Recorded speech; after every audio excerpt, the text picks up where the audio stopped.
Hello, hello. This is Kim Addis. I am the president and founder of Frame of Mind Coaching, and you have just joined the Frame of Mind Coaching podcast, where we typically invite leaders from all over the world to get coached live and in person on the podcast.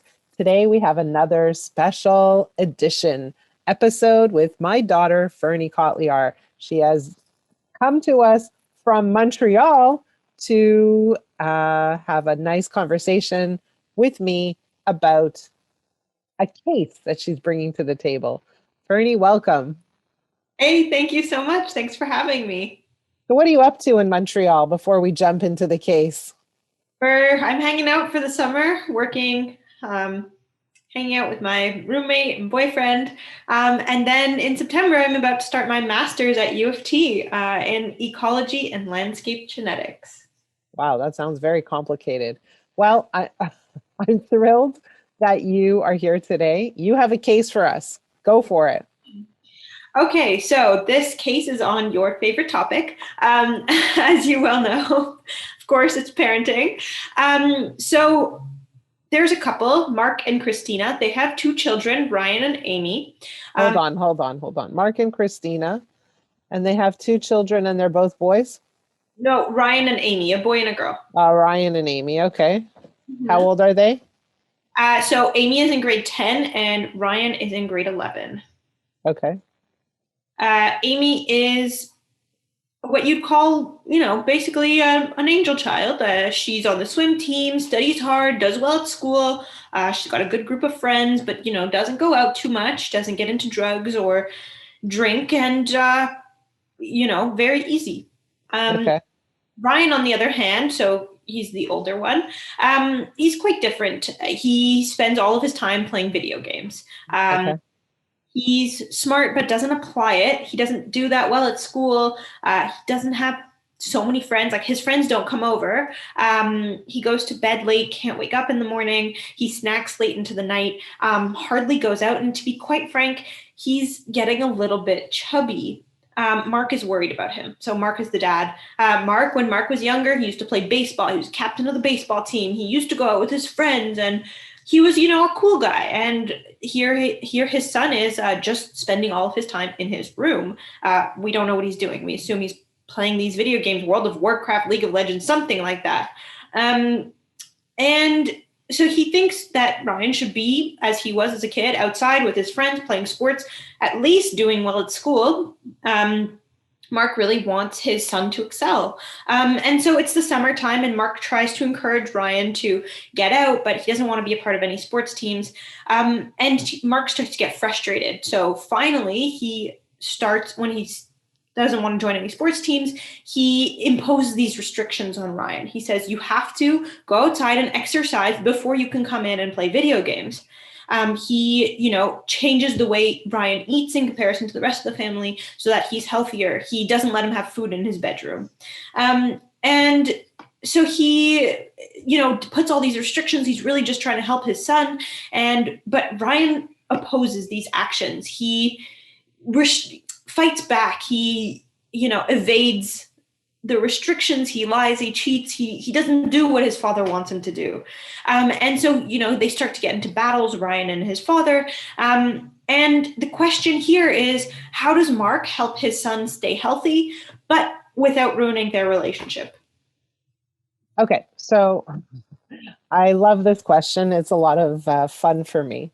So Mark has an idea of what's right. And Mark thinks that what his idea is right is the idea of right. Like, he's sure he's absolutely right. He sees his son. Right about what? Sorry? He's right about what? What does he He's think? right about his son. His son is, whatever, in bed, lying on a couch, whatever it is he's doing, but he's not moving, and he's worried about his son. And his worry comes from a good place, right? So he has a great intention. He wants his son to be healthy, engaged, moving, physically active, all of that stuff. His intention is good. However, his execution is leading to an outcome he doesn't want. So what his execution is leading to a distance between him and his son. And what he's figuring out is his son is actually lying and hiding and doing more of what he wants, and his actions are creating friction between him and his son. Definitely. So let's step back for a minute and let's just talk about parenting. Okay, so as a parent, we want to have influence over our children. And what I mean by influence is we want to influence them in a positive manner. So, how do we do that? What is the best place to influence our kids? How do we get that done? So, the way we influence our children, think about it. Okay, let me step back for a minute. I am influenced by someone who I think is doing a great job, but I'm influenced by someone who sees me in the best possible light, because that is a person I want to spend more time with. Right? So when I know someone sees the best in me, I want to talk to them more. I want to hang with them more. I want to hear what they have to say more.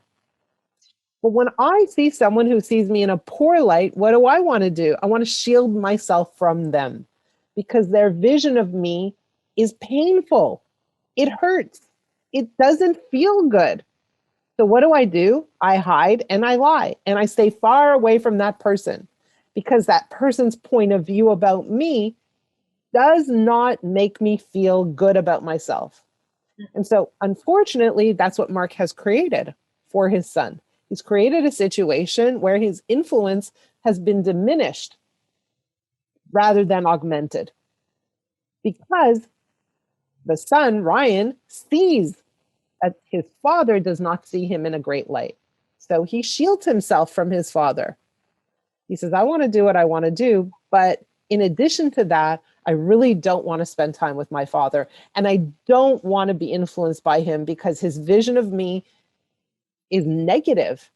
And why would I want to be influenced by someone who sees me that way? So, what's the best way to influence our kids is to see them in a positive light and shine that light on your child. In other words, if 90% of your child is struggling, your job is to shine the light on the 10% that is effective, strong, doing well in life. Just that 10%. You're And about to ask a question. yeah, in this case, what would you focus on? What do you see as good in Ryan? Well, Ryan is actually interacting with humans on a computer. So, number one, that takes some degree of social skills. Number two is he's playing a game. And typically, a person who's playing a game over time has some degree of efficacy in that game. Is it skill? Is it manual dexterity? Is it that he's teaming up with other people, from afar? What is he doing? And so the father is lacking information about his son's skill set. He's not learning. Hey, Ryan, show me the game. Tell me how you play it. Who's who and what's what. But show me where you're scoring. How did you get that score? What was your strategy? Right? So he has no information about that 10%. Mm-hmm. All he sees is the 90% that he doesn't want to see. And he's shining the light on the 90%. Right? So his level of influence is diminished. So in order for Mark to increase his influence, he needs to identify that which is good and right about Ryan and focus on that which is good and right about Ryan. But there's a second piece to this. Okay. So as parents, what do we want for our children? We want them to grow up to be independent, to make great decisions, to think for themselves, to have a level of self-confidence. And what is Mark doing? He's saying, hey, Ryan, you don't have the ability to make decisions for yourself. You have no reason to be self-confident because you're chubby and lazy. And so I'm going to step in and make all the decisions for you. And I'm going to tell you what to eat, how to move, when to move, and all of these things. And so the very things that we want for our kids, we're not breeding. We're doing it for them. We're doing it for them. And the message is, Ryan, you don't have the capacity and I don't trust you. And so what ends up happening is that he's not allowing Ryan to come to a place where he says, hey, I want to do something different. I, notice that I am getting chubby, or that I'm not as strong as I used to be, or I can't run as fast as I want to run. but he's not trusting that Ryan can come to a place on his own that says, I want to make a change. And so what is he doing? He's enforcing a change on Ryan. What is Ryan doing? Resisting, right? And that resistance causes the exact opposite effect that Mark is looking for in his son. So you're saying that Mark has to wait for his son to want the change himself. Mark has to focus on what's good and right about Ryan. Mark has to demonstrate the behaviors that he wants Ryan to take on. Mark has to build a really great relationship with Ryan, which he is not doing. Mark has to invite Ryan to participate with him in things that Ryan is interested in and that perhaps he is interested in. So all of these things are not happening. There is no good relationship. He's taking ownership of Ryan's development and journey. He's imposing at the age of grade 11, what is that, 16, 17 years old? That's pretty old. And so, is Ryan being disrespectful? No. Is Ryan being rude? No. Is Ryan trying to figure out what it's like to be a teenager? Yes. And so, is he trusting that Ryan will get to the other side? There's no trust there. There's no belief that Ryan will get to a better place. And all that he sees in Ryan is a lazy slug, right? And that's not useful for helping Ryan move to a better place. He's in a poor position of influence, and he's not breeding the types of characteristics or behaviors that he wants to see. So let's say he does all these things. He has a good relationship. He, sees the best in him. And then, Ryan's happy. They have a great relationship. And, because Ryan's happy, he continues playing video games. I mean, that's what he likes to do, but he doesn't go out and be active. How, at that position of influence, does he now encourage Ryan to be active? By saying, hey, Ryan, because now Mark and Ryan have this great relationship, let's go do something together. And Ryan wants to go do something with his dad because he thinks his dad is cool, because he likes his dad, because his dad sees him in the best light and he likes hanging around with someone like that. So he says to Ryan, hey, Ryan, let's go do paintball. And that's fun. And guess what? It's active too. And it also is kind of like Warcraft, isn't it? I guess so. And so what happens? Ryan goes with his dad. And now they build a better relationship. And now maybe they spend more time together. Hey, Ryan, let's go for a bike ride. But the reason that Ryan goes is because he likes hanging out with his dad. Right now, he doesn't like hanging out with his dad. Makes sense. Right? And so we don't want to go from a 10% light to 100% light. We want to go from a 10% light to a 15% and 20% and slowly, gradually. And the way we do that is by only focusing on what's good and right about our children. Unfortunately, parents believe that their responsibility is to make sure that their kids are behaving as they should behave. And what is? We get distracted and we get confused. And then we end up stepping in and creating rules and regulations and impositions and all kinds of things that our children will resist and end up hiding and lying. So the very thing we want to create backfires on us with this approach. So you said that we think that this is, or parents think that this is their responsibility. What is their responsibility as a parent? Their responsibility is to love their children unconditionally. Their responsibility is to see the best in their children. Their responsibility is to model the behavior they want to see in their children. And their responsibility is to build this amazing relationship so that they have a high degree of influence. And also because I'm a parent, the greatest gift or wealth that I have in my life is the relationship I have with my kids. So I don't build a relationship just for influence. I build a relationship because truly that's what makes my life awesome. So that's what a parent's responsibility is.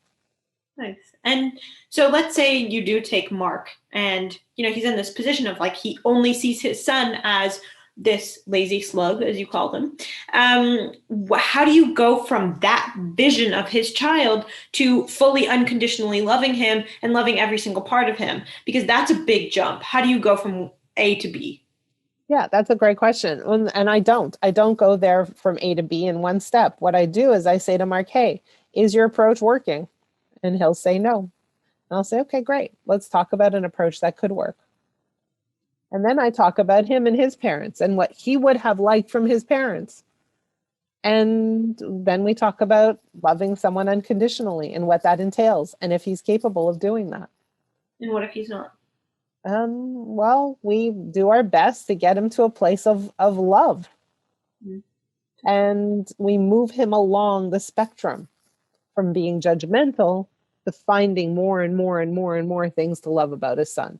And so, again, there's a concept called what you focus on grows. And right now he's focusing on what he doesn't want to see in his son. And what we want him to do is help him focus on what he does want to see. And so that requires focus. It requires effort. It requires muscle. And that's what we want to help Mark do with his son. So I have two more questions. Okay. The first one is a bit personal, So you say that you have to love your child unconditionally, see all the best parts in them. Does that mean that you don't see any flaws in me? Well, I see, do I see flaws in you? I don't like the word flaws. I see a person who sometimes uses approaches or sometimes has a way that doesn't always coincide with her deepest desires or goals. So it's not about flaws. It's about sometimes I see a person in front of me who doesn't always behave consistently with her desires. So sometimes I definitely see that. Unfortunately, I'm a coach, so I always want to help you achieve your goals and have everything your heart desires with the greatest ease. And sometimes I feel that you make it a little harder than it needs to be. But I still love all the parts of you. Thank you.